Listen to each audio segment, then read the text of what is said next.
TNT Urdu voice میں خوش آمدید۔ آئیں آج کی کہانی سنتے ہیں۔ تم بہت محبت کرتے ہو اپنی ڈیڈی سے، میں نے تو آنکھ کھول کر انہی کو دیکھا ہے۔ پھر تو کہنا بھی بہت مانتی ہوگی۔ وہ مجھ سے کچھ کہتے ہی کہاں ہیں، یہ کہیے میرا کہنا وہ مانتے ہیں۔ بعض باتیں ایسی ہو سکتی ہیں جو آپ نہیں وہ آپ سے کہیں گے۔ او آئی سی، آپ کا مطلب میری شادی سے ہے؟ تو جناب کہہ تو میں بھی سکتی ہوں، لیکن یہ شعبہ میں نے ان پر چھوڑ دیا ہے۔ بڑا اچھا کیا ہے آپ نے، ورنہ آپ تو کوئی اوٹ پٹانگ آدمی پسند کر لیتی۔ وہ بڑی زور سے ہنسی۔ ان میں سے ایک اوٹ پٹانگ آپ ہیں؟ کیا میں آپ کو پسند ہوں؟ ہاں عارف، جس روز تم پہلی مرتبہ میرے گھر آئے تھے مجھے اسی دن اچھے لگے تھے۔ میں نے ڈیڈی سے بھی کہہ دیا تھا۔ ان کا خیال کیا ہے؟ میں نے کہا نا وہ میری کوئی بات نہیں ٹالتے، لیکن انہوں نے مجھ سے تو کوئی بات نہیں کی۔ تمہیں معلوم بھی نہ ہو سکا اور وہ تمہارے بارے میں ساری انفارمیشن اکٹھی کر چکے۔ اب انہوں نے مجھے موقع دیا ہے کہ میں تمہارے بارے میں کوئی حتمی رائے قائم کروں۔ اس کا مطلب ہے آپ کی شاپنگ اسی سازش کا حصہ تھی، اور یہ سازش بری طرح ناکام ہوئی، اس لیے کہ آپ کو شاپنگ کرنا قطعی نہیں آتی۔ آتے آتے آ ہی جائے گی، گھبراتے کیوں ہیں؟ مجھے ایسے ہی مت پسند ہے جنہیں شاپنگ کرنا نہیں آتی، اس لیے آج آپ کو پورے نمبر ملے ہیں۔ کل کا پروگرام کیا ہے؟ میں نے کہا۔ وہ پھر ہنسنے لگی۔ کل جیسا آپ کہیں۔ سی سائڈ کیسا رہے گا؟ تمہارے ساتھ تو اچھا ہی رہے گا۔ میں ایک دن میں اتنا سفر طے کر لوں گا، اس کا مجھے اندازہ ہی نہیں تھا۔ اندازہ ہو بھی کیسے سکتا تھا؟ چاندنی سے میری یہ دوسری ملاقات تھی۔ اس کے دل میں کیا ہے یہ کون جان سکتا تھا؟ یہ ملاقات بہت سی ملاقاتوں کا بہانہ بن گئی، اور ہر ملاقات مجھے چاندنی سے قریب کرتی چلی گئی۔ میں اس کے نشے سے ایسا سرشار ہوا کہ ترنم کو بالکل ہی بھول گیا۔ میں چاندنی کے ساتھ گھومنے میں مصروف تھا، اور امی یہ سمجھ رہی تھی کہ دفتری مصروفیات مجھے چین نہیں لینے دے رہی ہیں۔ نشاط صاحب کا رویہ بدستور حوصلہ افزا تھا۔ اب اگر کوئی کانٹا تھا تو ترنم سے میری منگنی تھی۔ میں یہ سوچنے لگا تھا اگر کبھی یہ راز کھل گیا تو بنا بنایا کھیل بگڑ جائے گا۔ چاندنی اس غلط بیانی پر مجھے فریبی قرار دے گی، لالچی سمجھے گی۔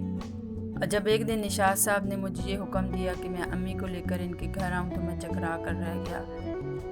میں اسے اپنی خوش قسمتی سمجھتا ہوں، لیکن امی اپنے بھائی کے پاس اسلام آباد گئی ہوئی ہیں۔ کوئی بات نہیں، جب وہ آ جائیں تو لے آنا۔ مجھے معلوم تھا وہ امی کو کس لیے بلا رہے ہیں، اور یہ بھی معلوم تھا کہ امی میری منگنی کا ذکر ضرور کریں گی۔ اب میں اس وقت تک امی کو ان کے گھر لے کر نہیں جا سکتا تھا جب تک منگنی کا قصہ پاک نہیں ہو جاتا۔ میری منگنی کہیں اور ہوئی ہوتی تو شاید امی بخوشی توڑ دیتی، لیکن یہ تو ان کی بھتیجی کا سوال ہے۔ میری تربیت بھی ایسی ہوئی تھی کہ بغاوت بھی نہیں کر سکتا تھا۔ پھر مجھے یہ بھی احساس تھا کہ میرے والدین نے کس غربت میں مجھے لندن بھیجا۔ میں نے کہا دل توڑنا نہیں چاہتا تھا۔ اب ایک ہی راستہ رہ جاتا تھا کہ ترنم یا اس کے گھر والے خود ہی انکار کر دیں۔ یہ بھی ممکن نہیں تھا، انہیں مجھ جیسا داماد کہاں مل سکتا تھا۔ انسان کو اس کی پریشانی کتنا پست کر دیتی ہے، اس کا اندازہ مجھے آج ہوتا ہے۔ اس خود غرضی نے مجھے ایسا راستہ سمجھایا جس پر آج تک مجھے افسوس ہے۔ میں نے چند دوستوں سے بات کی، کام مشکل تھا مگر میری ضد کے آگے انہیں سر جھکانا ہی پڑا۔ ایک دوست کا گھر خالی تھا، اسی خالی گھر میں ہمیں یہ ڈرامہ سٹیج کرنا تھا۔ ترنم نے BA کرنے کے بعد یونیورسٹی میں داخلہ لے لیا تھا۔ مجھے معلوم تھا وہ کس وقت گھر سے نکلتی ہے اور کس وقت واپس آتی ہے۔ میں نے ایک دوست کو اس کے راستے میں کھڑا کیا اور خود وہاں سے ہٹ گیا۔ ترنم اسے نظر آئی اور اس نے میرے کہنے کے مطابق اسے میرا پیغام پہنچا دیا۔ تمہیں عارف بلا رہا ہے۔ کہاں ہے وہ؟ آپ میرے ساتھ چلیں، قریب ہی ایک مکان میں بیٹھا ہے، وہ خود کیوں نہیں آ سکتا؟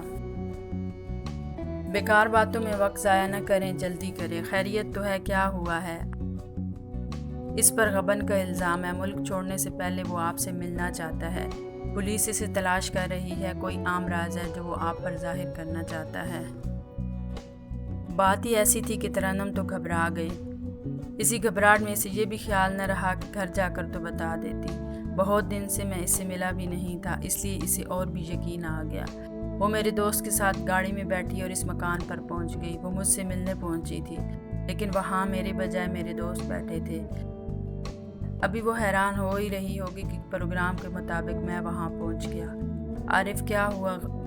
غبن کا الزام کیسے آیا تم پر؟ ترنم نے پوچھا۔ غبن کا الزام اور مجھ پر؟ ہاں اس لڑکے نے مجھے یہی بتایا تھا، اس لیے تو میں یہاں آئی ہوں۔ اس نے میرے دوست کی طرف اشارہ کیا۔ یہ کیا چکر ہے یار، کیا کہہ رہی ہے ترنم؟ میں نے پوچھا، مگر سب سر جھکائے خاموش بیٹھے تھے۔ تم لوگ بولتے کیوں نہیں، چپ کیوں ہو؟ میں مصنوعی غصے سے چیخا۔ سچی بات یہ ہے کہ اسے کوئی لایا نہیں، یہ خود آئی ہے، اور آج ہی نہیں آئی، 1 سال سے آ رہی ہے۔ جیب خرچ جو ملتا ہے آئے گی کیوں نہیں؟ میرے دوست نے کہا، کیا بکواس ہے، یہ میری منگیتر ہے، اس کے بارے میں ایک لفظ بھی زبان سے نکالا تو زبان کھینچ لوں گا۔ میں نے غصے سے بے قابو ہوتے ہوئے کہا، یار معاف کرنا، ہمیں معلوم نہیں تھا یہ تمہاری منگیتر ہے، منگنی کرنی ہی تھی تو ڈھنگ کی جگہ کرتے، تحقیق تو کر لی ہوتی۔ دوسرے نے کہا، ایک ہمارے پاس کیا معلوم نہیں کہاں کہاں جاتی ہوگی۔ سب دوستوں نے ایک ساتھ بولنا شروع کر دیا تھا اور میں کسی مجرم کی طرح سر جھکائے کھڑا تھا۔ میں تو خاموش تھا ہی، لیکن ترنم کو تو جیسے سکتہ ہو گیا تھا۔ آوازوں کے شور میں وہ بیری بنی کھڑی تھی۔ ترنم مجھے بتاؤ حقیقت کیا ہے؟ میں نے جھنجھوڑا تو وہ ہوش میں آئی۔ یہ جھوٹ ہے عارف۔ تو پھر سچ کیا ہے؟ میں نے پوچھا۔ سچ یہ ہے کہ اس لڑکے نے کہا تھا تم مجھے بلا رہے ہو، تم پر غبن کا الزام ہے اور تم مفرور ہو۔ یہاں آ کر دیکھا تو یہ لوگ بیٹھے تھے، تم نہیں تھے۔ یہ کیا کہہ رہی ہے، سن لیا تم نے؟ میں نے دوستوں کو مخاطب کیا۔ یار ہم لوگ اتنے گھٹیا نہیں ہیں کہ تمہاری منگیتر کو اس بہانے سے یہاں لاتے، معاف کرنا، یہ ڈرامہ کر رہی ہے۔ اس کا ثبوت یہ ہے کہ ہم 4 دوستوں نے اسے پیسے دی ہیں جو اس نے پرس میں رکھے ہیں۔ تم خود دیکھ سکتے ہو، وہ نوٹ ابھی بھی اس کے پرس میں ہی ہوں گے۔ میں نے ہاتھ بڑھا کر ترنم کا ہینڈ بیگ اٹھا لیا۔ اوپر ہی کی جیب میں نوٹ پڑے ہوئے تھے، ثبوت میرے سامنے تھا۔ عارف مجھے نہیں معلوم یہ نوٹ کہاں سے آ گئے، یہ ان بدماشوں کی حرکت ہے۔ ترنم گڑ گڑا رہی تھی۔ بس ترنم، اب کسی صفائی کی ضرورت نہیں ہے، میں سوچ بھی نہیں سکتا تھا کہ تمہاری یہ حرکتیں ہوں گی۔ ارے خدا کے لیے تم مجھے ایسا مت سمجھو، یہ کوئی سازش ہے جس کا میں شکار ہوئی ہوں۔ تم ننھی بچی نہیں ہو کہ کس نے ورغلا دیا اور تم چلی آئیں۔ تمہاری خاطر عارف، تمہاری خاطر۔ وہ پھوٹ پھوٹ کر رونے لگی۔ خبردار اپنی گندی زبان پر میرا نام بھی مت لانا۔ عارف تم بھی؟ وہ روتے روتے چپ ہو گئی، صدمے سے اس کی آنکھیں پھٹی ہوئی تھیں۔ میں کیا، صغیر ماموں سنیں گے تو زہر ہی کھا لیں گے، خدا کے لیے انہیں کچھ مت بتانا۔ میں جب منگنی توڑوں گا تو حقیقت تو مجھے بتانی ہی پڑے گی۔ تم منگنی توڑ لو گے؟ نہیں، تم بہت پارسا ہونا کہ تم سے شادی کروں گا، میں نے کہا اور وہاں سے نکل آیا۔ میرے پیچھے پیچھے ترنم بھی آئی، لیکن میں رکنے والا کہاں تھا۔ میرا منصوبہ کامیاب ہو گیا تھا، میں نے اسے رنگے ہاتھوں پکڑ لیا تھا۔ اب میں امی سے کہہ سکتا تھا کہ میں ایسی لڑکی سے شادی نہیں کر سکتا۔ بات اتنی واضح تھی کہ ترنم بھی انکار نہیں کر سکتی تھی۔ زیادہ سے زیادہ یہ ہوتا کہ وہ اپنی صفائی پیش کرتی، لیکن یہ صفائی جب میں تسلیم ہی نہ کرتا تو کون مانتا۔ میں یہاں سے نکل کر دفتر چلا گیا۔ احساس جرم ضرور ہو رہا تھا، لیکن یہ سوچ کر خوش بھی تھا کہ مجھے چاندنی مل جائے گی۔ 5 بجے کے قریب جب میں دفتر سے اٹھنے ہی والا تھا، امی کا ٹیلی فون آ گیا۔ ترنم نے خودکشی کر لی ہے، میں وہیں جا رہی ہوں، تم بھی دفتر سے سیدھے وہاں پہنچو۔ میں سر پکڑ کر بیٹھ گیا۔ یہ مجھ سے کیا حرکت سرزد ہو گئی؟ ترنم نے میری وجہ سے جان دے دی۔ میں نے اسے بے آبرو کرتے ہوئے اس پہلو پر تو سوچا ہی نہیں تھا۔ مجھے یہ معلوم ہی نہیں تھا کہ ایک شریف لڑکی بدنامی سے بچنے کے لیے جان بھی دے سکتی ہے۔ وہ مجھ سے کتنی محبت کرتی تھی، یہ برداشت ہی نہیں کر سکی کہ میں نے اسے ذلیل سمجھا۔ اب کیا ہو سکتا تھا؟ میں الٹا سیدھا ترنم کے گھر پہنچا۔ کوہرام مچا ہوا تھا، اس کوہرام میں مجھے بھی شامل ہونا پڑا۔ میرا احساس جرم مجھے رلا رہا تھا۔ سب یہ سمجھ رہے تھے کہ منگیتر کے صدمے سے بے حال ہوں۔ امی اور ممانی مجھے گلے سے لگا کر رو بھی رہی تھی، تسلی بھی دے رہی تھیں۔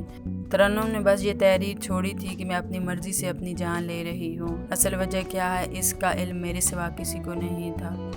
اب بتانے کا کوئی فائدہ نہیں تھا، اس لیے میں نے بھی کسی کو کچھ نہیں بتایا تھا۔ بہت دنوں تک اسی کی پراسرار موت موضوع بحث بنی رہی۔ کسی کی سمجھ میں نہیں آتا تھا کہ ترنم نے خودکشی کیوں کی۔ اس کی موت نے میرے ہونٹ بھی سی دیے تھے۔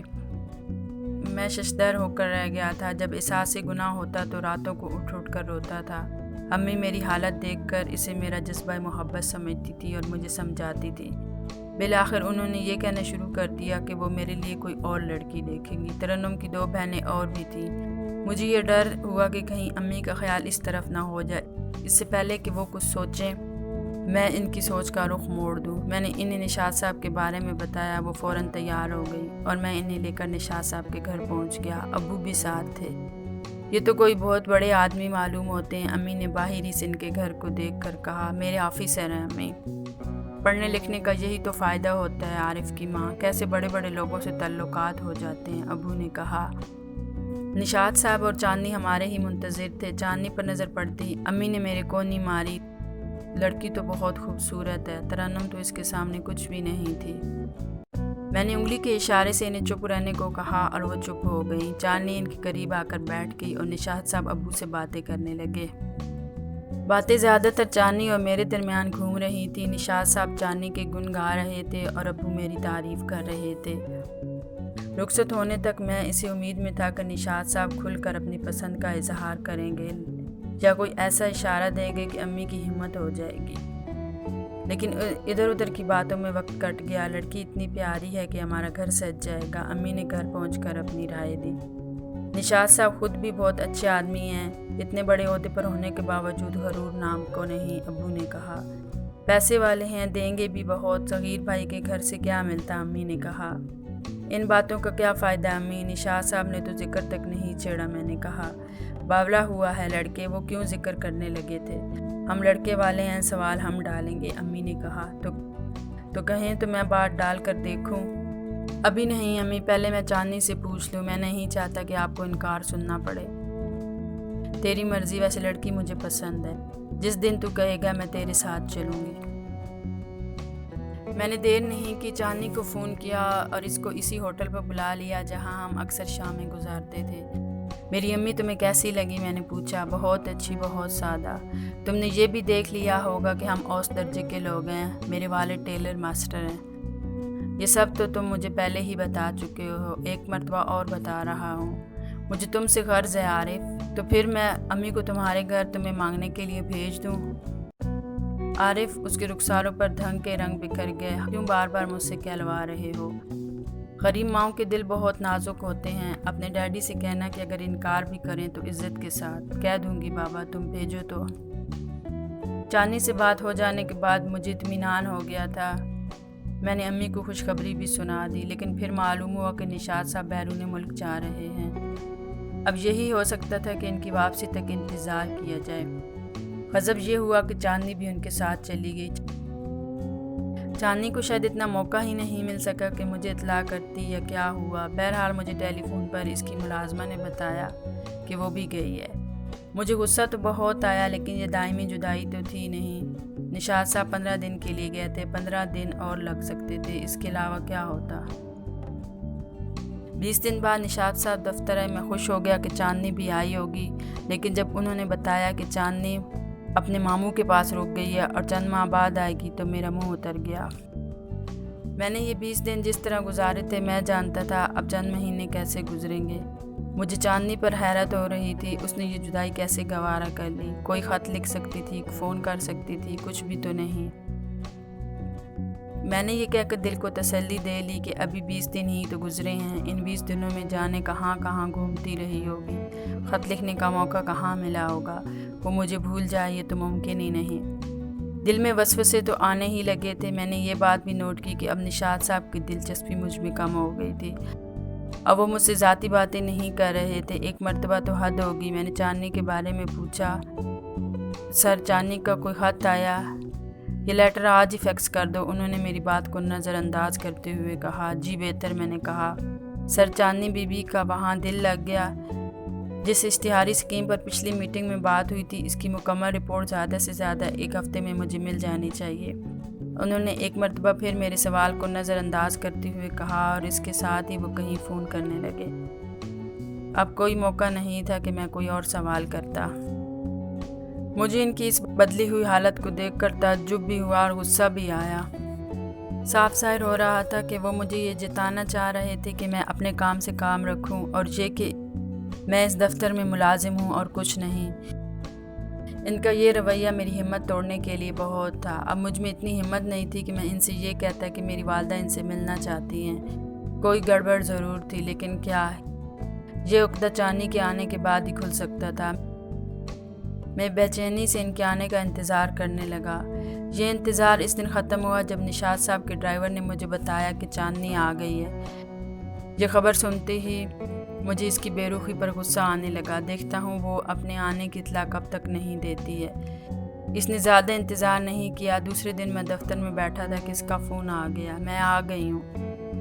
یہ تو مجھے کوئی بھی بتا سکتا تھا۔ تم تو مجھے یہ بتاؤ کہ تم مجھے ایک خط بھی نہیں لکھ سکتی تھی۔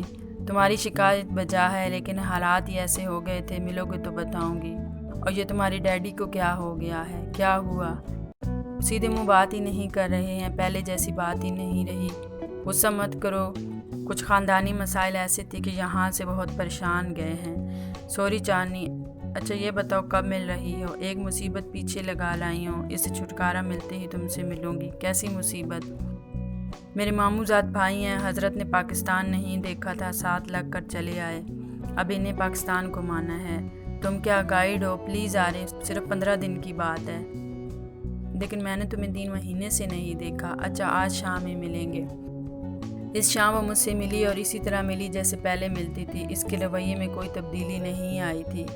اس کی زبانی مجھے معلوم ہوا کہ چاندنی کی ماں کی کچھ جائیداد پاکستان میں ہے، جس کے کاغذات اس کے ماموں کے پاس ہیں۔ یہی وہ مرحلہ تھا جسے طے کرنے کے لیے نشاط صاحب اور چاندنی گئے تھے۔ اور تمہارے کزن کا کیا حال ہے؟ میں نے پوچھا۔ مصنوعی انگریز کہو، دیکھنے کی چیز ہے۔ تم جل جاؤ گے، ورنہ ملواتی ضرور۔ میں کیوں جلنے لگا تھا؟ محبوبہ کے کزن سے لوگوں کو جلتے ہوئے ہی دیکھا ہے۔ جس سے ملاقات ہی نہیں ہوئی، اس سے جلنا کیسا؟ مل کر دیکھو، سچ مچ بڑی عجیب چیز ہے۔ ایسی حرکتیں کرتے ہیں کہ جان ہی تو جل کر رہ جائے۔ اس نے اس شخص کی بدحواسیوں کے ایسے قصے سنائے کہ ہنستے ہنستے پیٹ دکھنے لگا۔ مجھے اس شخص کے غائبانہ تعارف سے خوشی ہوئی۔ ایسے بیوقوف آدمی میں چاندنی ہرگز دلچسپی نہیں لے سکتی تھی۔ وہ جو ایک اندیشہ سا دل میں پیدا ہوا تھا ختم ہو گیا۔ وہ حضرت 15 دن بعد واقعی چلے گئے۔ میں اور چاندنی پھر اسی طرح آزادی سے ملنے جلنے لگے۔ نشاط صاحب کا رویہ بدستور وہی تھا۔ اب وہ دفتری امور میں مشورے کے لیے بھی مجھے کم ہی بلاتے تھے۔ چاندنی اس انتظار میں تھی کہ اس کے ڈیڈی کی پریشانی کم ہو تو وہ میری امی کو بلانے کے لیے کہے۔ میں یہ سوچ کر بے فکر تھا کہ چاندنی تو میرے حق میں ہے۔ 1 ہفتہ ہو گیا تھا، چاندنی سے ملاقات نہیں ہوئی تھی۔ ٹیلی فون کرو تو ملتی نہیں تھی، خود رابطہ کرتی نہیں تھی۔ یہ مجھے معلوم ہو چکا تھا کہ اس کے ماموں اور ممانی آئے ہوئے ہیں۔ میں نے سوچا یہی مصروفیت ہو سکتی ہے۔ یہ مصروفیت کیا تھی اس کا علم مجھے اس وقت ہوا جب اس کی شادی کا دعوت نامہ سٹاف میں تقسیم ہوا۔ 4 دن بعد اس کی شادی اس کے اسی کزن سے ہو رہی تھی جس کی بدحواسیوں کے قصے اس نے مجھے سنائے تھے۔ کوئی کہتا تو مجھے کبھی یقین نہ آتا، لیکن ثبوت میرے سامنے تھا۔ نشاط صاحب سے کیا کہتا؟ انہوں نے اشارے کیے تھے، یقین تو نہیں دلایا تھا، وعدہ تو نہیں کیا تھا، وہ پابند تو نہیں تھے۔ اب چاندنی ہی کوئی واضح جواب دے سکتی تھی، مگر اس سے ملا کیسے جائے؟ ظاہر ہے جس لڑکی کی 4 دن بعد شادی ہونے والی ہو، اس سے ملاقات ممکن کس طرح ہو؟ کسی طرح مل بھی لیتا تو بدنامی کے سوا چاندنی کو کیا ملتا؟ ایک دن میں آدمی اتنا ٹوٹ سکتا ہے، یہ مجھے اس دن معلوم ہوا تھا۔ گھر پہنچا تو امی مجھے تھامنے پر مجبور ہو گئی۔ میرے قدم بری طرح لڑکھڑا رہے تھے، پورا بدن پتے کی طرح کانپ رہا تھا۔ کیا ہوا عارف، تیری طبیعت تو ٹھیک ہے؟ امی میری حالت دیکھ کر گھبرا گئی تھی۔ کچھ نہیں امی، مجھے تنہا چھوڑ دو۔ کیسے چھوڑ دوں تنہا؟ کیا ہوا ہے تجھے؟ بتاتا کیوں نہیں؟ امی چاندنی کی شادی ہو رہی ہے۔ ہے کتنی اچھی لڑکی تھی، تجھ سے ہو جاتی۔ ایسا کیوں ہو گیا امی؟ وہ بڑے لوگ ہیں، اپنے جیسے بڑے لوگوں ہی میں شادی بھی کی ہوگی۔ رات کٹتے کٹتے میری حالت بیماروں سے بدتر ہو گئی۔ ابو اور امی میرے سے نہانے بیٹھے رہے۔ اب ان کی سمجھ میں آیا ہوگا کہ چاندنی میری زندگی تھی۔ مجھے ہوش اس دن آیا جس دن چاندنی کی شادی تھی۔ 4 دن سے میں دفتر بھی نہیں گیا تھا۔ شادی میں جا کر تماشا بننے کو دل نہیں چاہا۔ اب جو ہونا تھا وہ تو ہو ہی چکا تھا۔ دل میں کھٹک تو یہ تھی کہ ایک مرتبہ چاندنی سے ملاقات ہو جاتی۔ میں نے 1 مہینے کی طویل رخصت لے لی تھی۔ مجھے امید تھی کہ میں خود کو سنبھال لوں گا۔ کوشش بھی کر رہا تھا، لیکن اب چاندنی سے زیادہ ترنم کی یاد نے نڈھال کر دیا تھا۔ اس بیچاری کا کیا قصور تھا؟ میں نے چاندنی کے عشق میں اس کی جان لے لی۔ ایک احساس جرم تھا جو مجھے گھن کی طرح چاٹے جا رہا تھا۔ میں نے وہم کے عشق میں حقیقت کو قتل کر دیا تھا۔ میں اپنی جلد بازی پر منہ پیٹ رہا تھا، لیکن اب پچھتاوے کے سوا میرے پاس کیا رہ گیا تھا؟ چھٹی کی مدت ختم ہونے کو تھی کہ چاندنی کو میری یاد آ گئی۔ اس نے دفتر فون کیا ہوگا۔ جب میں دفتر میں نہیں ملا تو اس نے گھر پر فون کیا۔ میں راشد کے ساتھ واپس جا رہی ہوں، سوچا تمہیں خدا حافظ کہہ دوں۔ تمہیں شادی مبارک ہو۔ میری آواز بھر گئی۔ تم نے تو مجھ سے وعدے کیے تھے۔ میں نے یہ بھی تو کہا تھا کہ شادی کا شعبہ میں نے ڈیڈی پر چھوڑ دیا ہے۔ میں نے تمہیں پسند کیا تھا لیکن ڈیڈی کے حکم پر انکار نہ کر سکی۔ تم نے یہ بھی نہ سوچا کہ مجھ پر کیا گزرے گی۔ تمہاری یاد ہر گھڑی میرے دل کے ساتھ رہے گی۔ بھول تو میں بھی نہیں سکتا۔ اب تم بھی شادی کر لینا۔ جب تم نہیں تو کس سے شادی کرنا؟ مجھے دیکھو، میں اس شخص سے شادی پر مجبور کر دی گئی جس کا میں نے ہمیشہ نفرت سے مذاق اڑایا تھا۔ میں نے سوچا جب تم نہیں تو کسی سے بھی۔ تم بھی یہ سوچ لو، جب میں نہیں تو کسی سے بھی شادی ہو جائے۔ اس سے آگے وہ کچھ نہ کہہ سکی۔ فون بند ہو گیا۔ چاندنی نے شادی کر لی لیکن میں اس کے مشورے پر عمل نہ کر سکا۔ وہ نہ ہوتی ترنم ہوتی، لیکن جب ترنم بھی نہیں تو پھر کیا؟ ابھی عمر تو نہیں گزر گئی، صرف 10 سال گزرے ہیں، لیکن فیصلہ یہی کیا ہے کہ عمر بھر شادی نہیں کروں گا۔ شاید ترنم کی روح مجھے معاف کر دے۔